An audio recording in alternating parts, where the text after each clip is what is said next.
Breaking news. The next generation of Sony's cameras have leaked. I have all that information for you. The A5, the A9 Mark III, the a7R5, and a new, totally different camera called the A3. I'm going to tell you about it, but first, a word from our sponsor, Squarespace. Squarespace makes the best websites you've ever seen. Anyone can set them up regardless of your technical skill level. Take your photography or any type of business to the next level by creating a real web presence with your own domain, your own set of email addresses, your own store, book sessions with clients, and your reliance on social media now by going to squarespace.com/Tony. Try it out for free, no credit card required, and when you love it, use the coupon code Tony and you'll get 10% off. First off, some of these are based on rumors from Sony Alpha Rumors, but for the most part, I am putting these together based on my own experience working with Sony and working in product management myself in my previous lives. I want to answer a couple of frequently asked questions. First up, why are all the new cameras so expensive? The last half of this year has been filled with hype for the Canon R3 and the Nikon Z9, both of which are well north of $5,000. Meanwhile, just about everybody I talk to wants a camera, wants to spend like $500. The reason that they're so expensive is that 2021 is an absolute year of turmoil for shipping products, but especially all types of electronics. Of course, you've heard of the chip shortage, where chip manufacturers simply cannot keep up with the rapid demand. But there's also a shipping problem. There are shipping containers filled with toys out in the middle of the ocean that can't dock, that can't be unloaded, partially because of a severe labor shortage problem, especially in the United States, but largely around the world too. This means that manufacturers can't make the toys that you want, and you might not be able to buy them even if they could make them. And if you have a limited amount of production available, you're going to focus your priorities on the highest profit items. So I think that's a big part of why everything is so expensive. There's another factor too. Of course, big expensive smartphones are killing the bottom end, the entry level of the camera industry. And indeed, in our own tests comparing real cameras to smartphones, smartphones win now in most situations, especially for casual photographers. So most people no longer need to buy a camera except those who are serious, and those serious people tend to pick the higher end cameras. I hope this changes soon as cameras become more friendly, hopefully, and chips and shipping problems are resolved.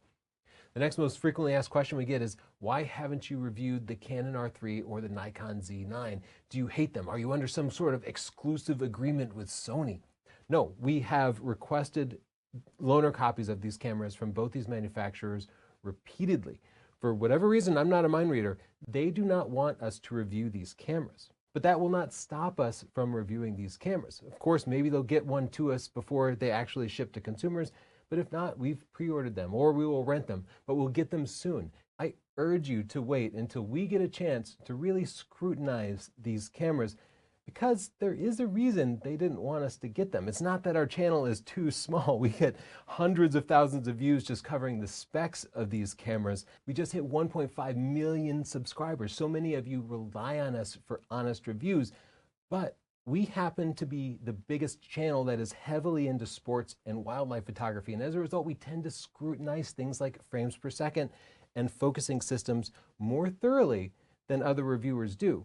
We tend to find problems in those systems that other people miss. We also own those big, expensive 600mm f4 lenses for all three systems, Canon, Nikon, Sony, and we use them continuously. And that's going to put way more pressure on those new systems than anything else. So those are some possible reasons. I don't know, maybe you know another reason why they wouldn't want to loan us these cameras. I'd be happy to hear about it in the comments. Before we get into the specs of the new cameras, I want to talk about Sony's lineup and how it now compares against Canon and Nikon, because there are some glaring omissions. First, in the entry-level segment, Sony has the a7C at $1,800, but Canon has the RP at $999, often more like $900, and Nikon has the Z5 at $1,200. That's a huge gap for Sony. Sony has nothing in this low-end full-frame market except the very old and terrible Sony a7 II. I've never recommended this camera. It is inexpensive, it has fine image quality, but the usability, the battery life, it's garbage. It does not have a touch screen. Come on, focus, you piece of shit. Did you just call that a piece of shit? Yeah, just because it's a piece of shit. I hated that camera when it was new, and I hate it now, and I wouldn't recommend it to you. They need something more modern for the low-end segment, so I'm going to give you two answers for that. Sony just launched the a7 IV, which is targeted towards serious enthusiasts and professional wedding and portrait photographers. It's just a great general-purpose camera that is closely matched with the Canon R6, though they have some key differences, and both those cameras really surpass the existing Nikon Z6 Mark II, primarily in its autofocusing capabilities.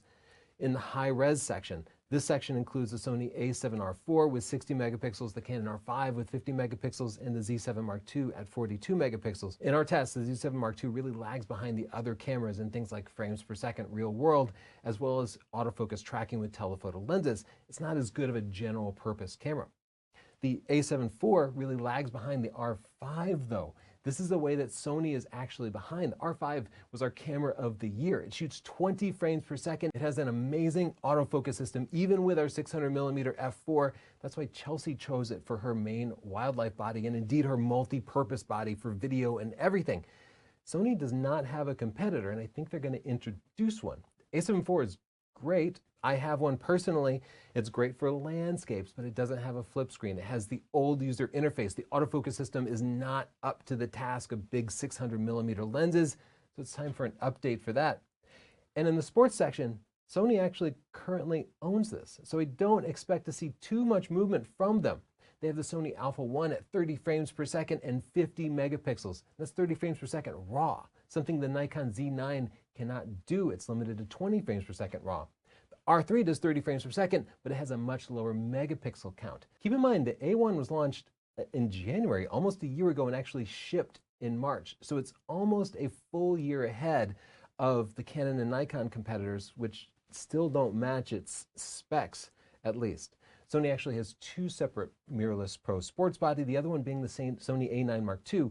And that one, I think, is going to get an update that I'll tell you about in a second. But first, a camera that actually competes more with the DSLRs like the Nikon D500 and the Canon 90D. I predict this is going to be called the Sony A1000, and I've mentioned this camera before. A fast, high megapixel baby A1 with an APS-C sensor that would be perfect for APS-C enthusiasts, but also wildlife photographers who want that extra crop, who want that extra pixel density.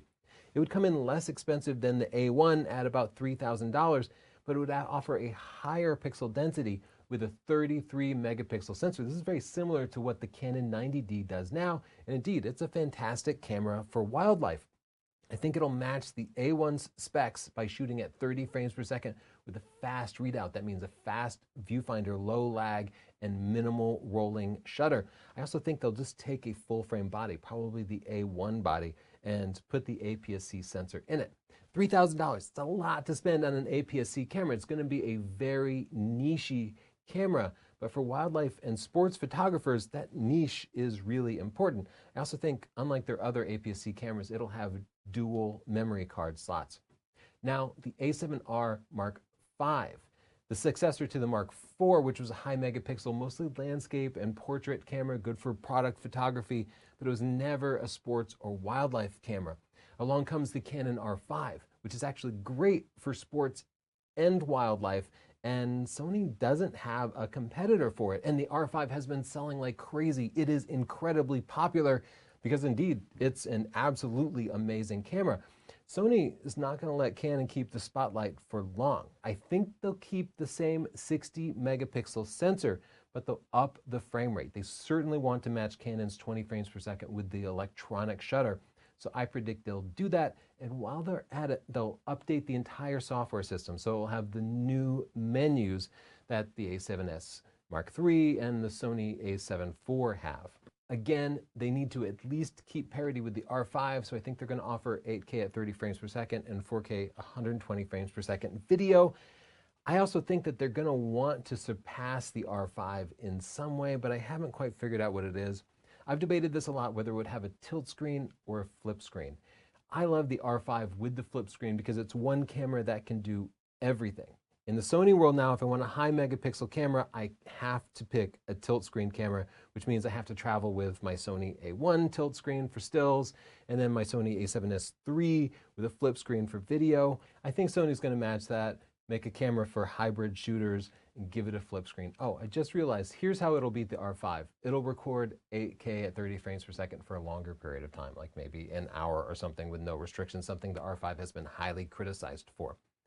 Now, today, Sony announced that they have a new partnership with Gannett and USA Today. Basically, this organization has about 500 news photographers that are going to gradually switch over to Sony cameras. They're not throwing out all their old, probably Canon cameras now, but when they go to purchase new cameras to replace those existing cameras, they've agreed to only buy Sony cameras.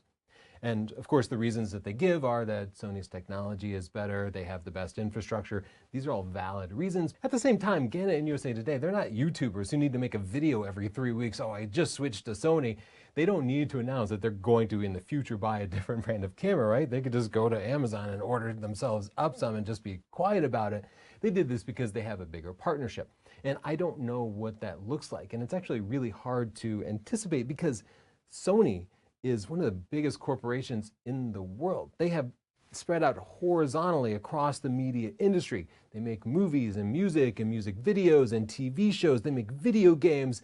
They are so big that the scope, the realm of their negotiations is almost unlimited. There's certainly so many different ways they could have come to this agreement with Gannett and USA Today.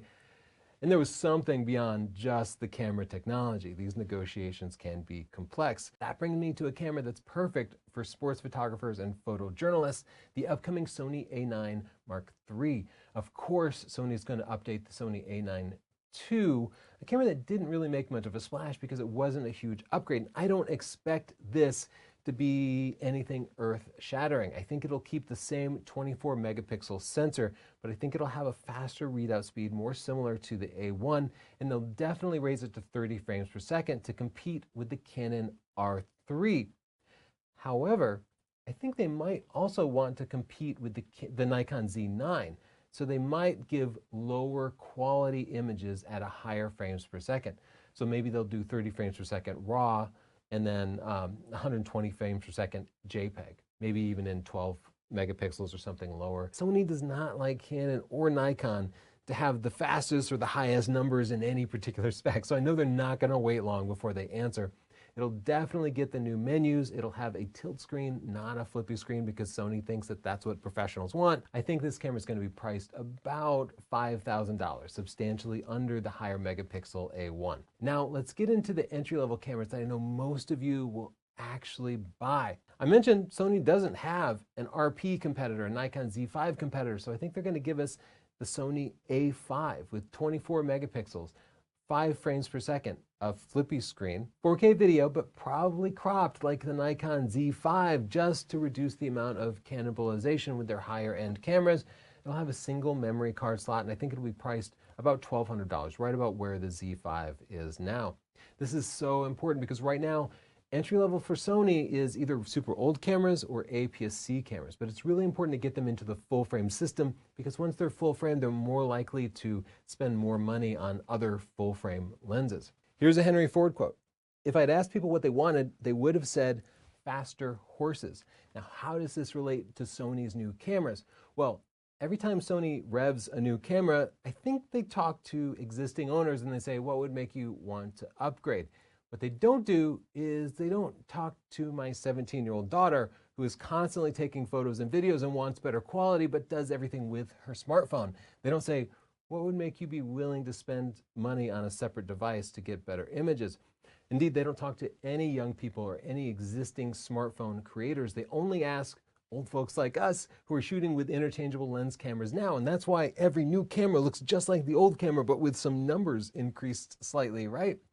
But if they were to talk to this younger generation, they might realize how much capital there is in the partnership that they currently have between Sony's smartphone and camera divisions. Recently, these two groups were moved within a single division, and indeed, we've seen them working more closely together. We recently reviewed the amazing Sony Xperia Pro I smartphone, And it has a lot of the Sony Alpha camera touches moved over into it, and a full 1-inch sensor. It doesn't fully utilize it, but it does have that full real camera sensor integrated into it. That's what happens when the Sony Xperia smartphone group borrows technology from the Sony imaging camera group.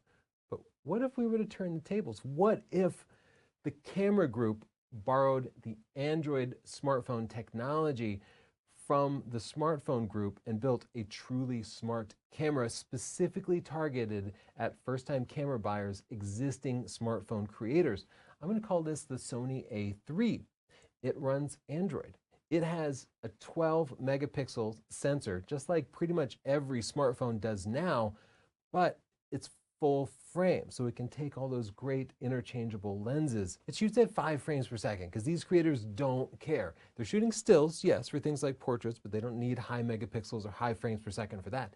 It'll of course have a flippy screen because so many of these creators are filming themselves. I think it'll do 4K at 60 frames per second. That's a high spec for a low-end camera, but that is something that just about every single smartphone has now. And being that it's just a 12 megapixel sensor, it's not going to take a lot of computing power because there's no need to scale anything down. It can just do a 1-to-1 readout. Otherwise, it'll largely resemble Xperia smartphones from the software perspective. It'll have physical controls, dials and buttons just like a real camera, but the software itself will essentially be a smartphone working as a layer on top of conventional camera technology.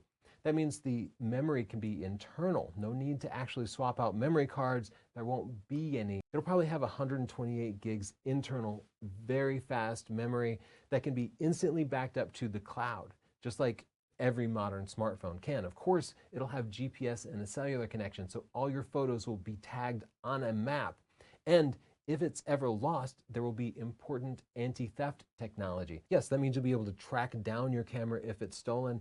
The thief will not be able to access your images because the device will automatically lock itself, which means if you just got back from photographing this new season's fashion and it's highly confidential, they won't leak it for you. If you just did a boudoir shoot, those private images aren't going to be leaked and you or the client aren't going to be extorted for them. I think this new Sony a7 III is going to come in at $999. I think it's going to be a loss leader to get new creators into the Sony system. Sony desperately wants these vloggers, and Sony, this is how you do it. Now, if those anti-theft technologies sounded good to you, well, good news. Camera manufacturers might be able to give you some of those with a firmware update. There's an active petition with about 5,000 signatures at the moment that you can sign to tell manufacturers that you want some security features added to your cameras, your existing cameras or the next generation cameras. Head to this link and sign the petition right now. In the comments down below, I'd like to hear what you think of my predictions. Am I on target or am I completely off base? Would you buy any of these cameras, and what do you want to see from Sony next? Don't forget to visit our sponsor, squarespace.com/Tony, to set up an amazing website. Absolutely free trial to see if you like it or not. And I promise you're going to like it. I personally have 4 or 5 Squarespace websites because whenever I have a new project come up, I will create a website for it on Squarespace so it has its own home on the web that I don't have to worry about maintaining because the Squarespace geniuses just take care of that for you. They make it super easy. Just try it out. Squarespace.com/Tony. Coupon code Tony if you like it. Thank you, Squarespace.